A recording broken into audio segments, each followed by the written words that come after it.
pond. People came from miles around to throw their trash down in to see how deep the hole was and listen for its end. Then one day, that fateful day, they forced Mel off his land. They paid him off and sent him off down under with a plan. They hid Mel's hole and covered it up so ne'er it could be found, so no one would ever know what's deep down in Mel's ground. Yippee-yi-yay.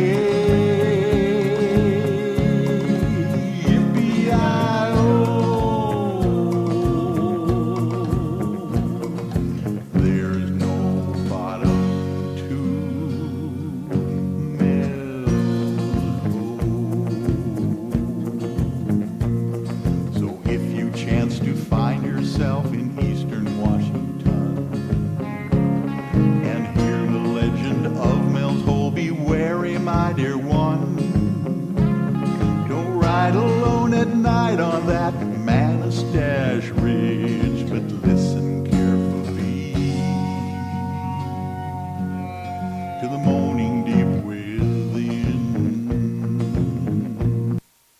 You're listening to The Paranormal Lawyer on Night Dreams Talk Radio.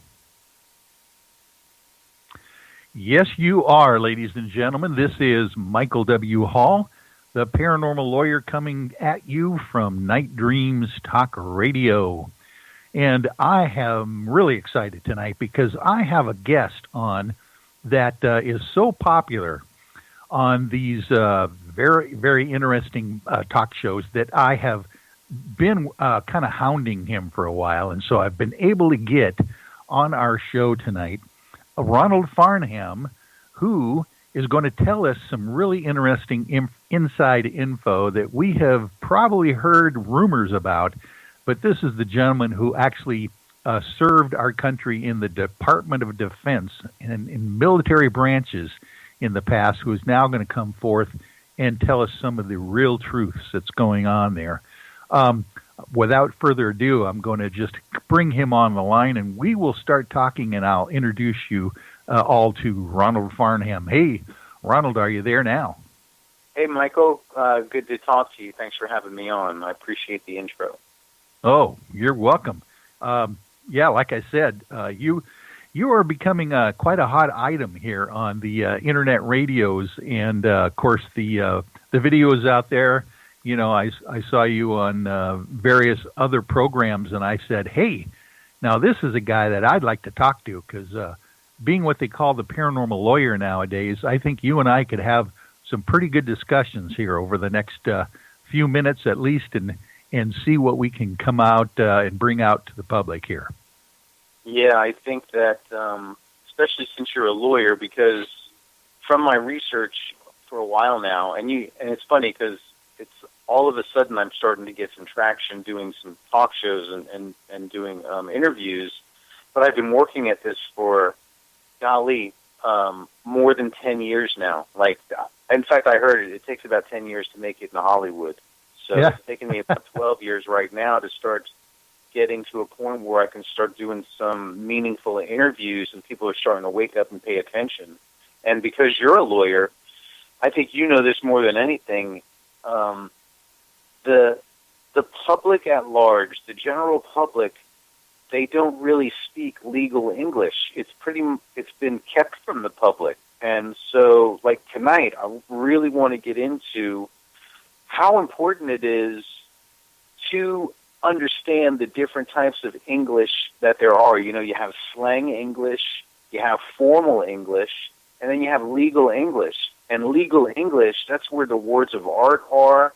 And so I'm so glad to finally be able to talk to somebody on the record, kind of, because that's what these shows are really about, too, is going on the record and getting some critical information out there for your listeners so that they can move forward from tonight with a clearer understanding, wisdom, knowledge, and understanding about their relationship with what's going on in this war, in this United States, with their relationship with the so-called government, and Michael, I'm so glad that we're going to be able to talk about a few things that are really crucial and important. Oh, definitely. Matter of fact, you kind of hit the nail right on the head for me, because I tell you what, I went to law school quite a few years ago. I've been a lawyer now for 30 years, but the first thing I had to learn when I went to law school was the idea that there was a whole other language being spoken, and it wasn't necessarily Latin, although there's a lot of Latin words that you have to learn in the law. But there was a whole different language that was spoken, and you're correct. I can't wait to get into that tonight as well. But how about this? Why don't we have you do just a short little intro about yourself and your military background as well, just to kind of give people up to speed, and then we'll get into whatever topic you want to jump into right away.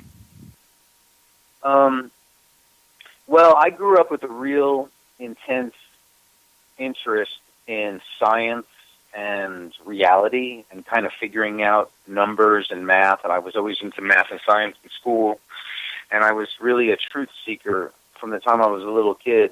And then as I got older, I was really into patriotism, serving the world and the country, and I wanted to work for the CIA from the time I was young. I wanted to kind of be in that world of espionage and intrigue and knowing what's going on behind those closed doors, knowing what the real operations and mechanisms are that are running everything behind the scenes. So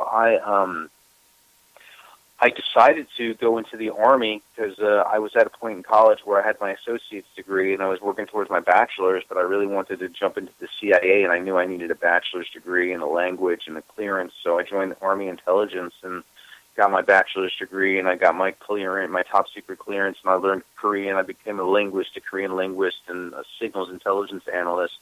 And I worked at some of the major commands, Central Command, Special Operations Command, Southern Command. And I was a counterterrorism analyst, a liaison, and around 2006, I had really kind of started crossing over into to working on commercials and movies and being a commercial spokesperson, and I was kind of enjoying that world better than what I was doing for the Department of Defense, which was spying and helping kind of this self-licking ice cream cone called the Department of Defense kind of perpetuate terrorists, the war on terror, the global war on terror, the GWAT.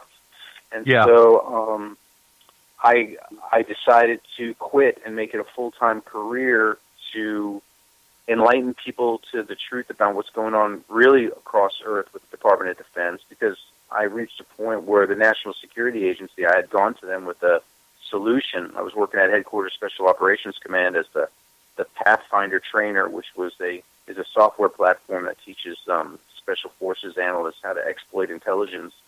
And the NSA had emailed a couple of us individuals who had worked counterterrorism and terrorism for a long time about a solution.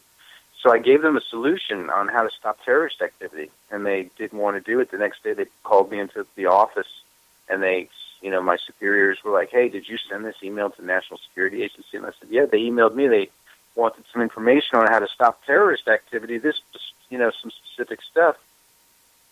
So they disciplined me, and they wanted to pull me off my contract, so I resigned, and I vowed right then that day that I was going to use every resource I had at my disposal and had ever learned, and just everything within myself to help free mankind from this fake war and fake slavery and fake poverty that we've been indoctrinated into.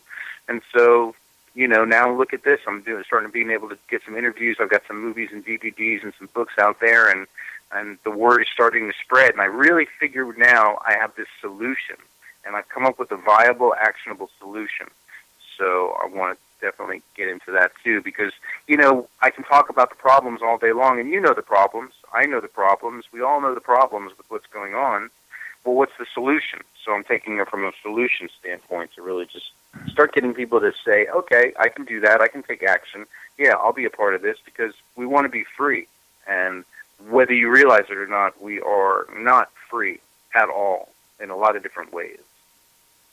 Yeah, and that sounds to me like you were the perfect kind of truth seeker or information seeker to be in the signals intelligence department at that point.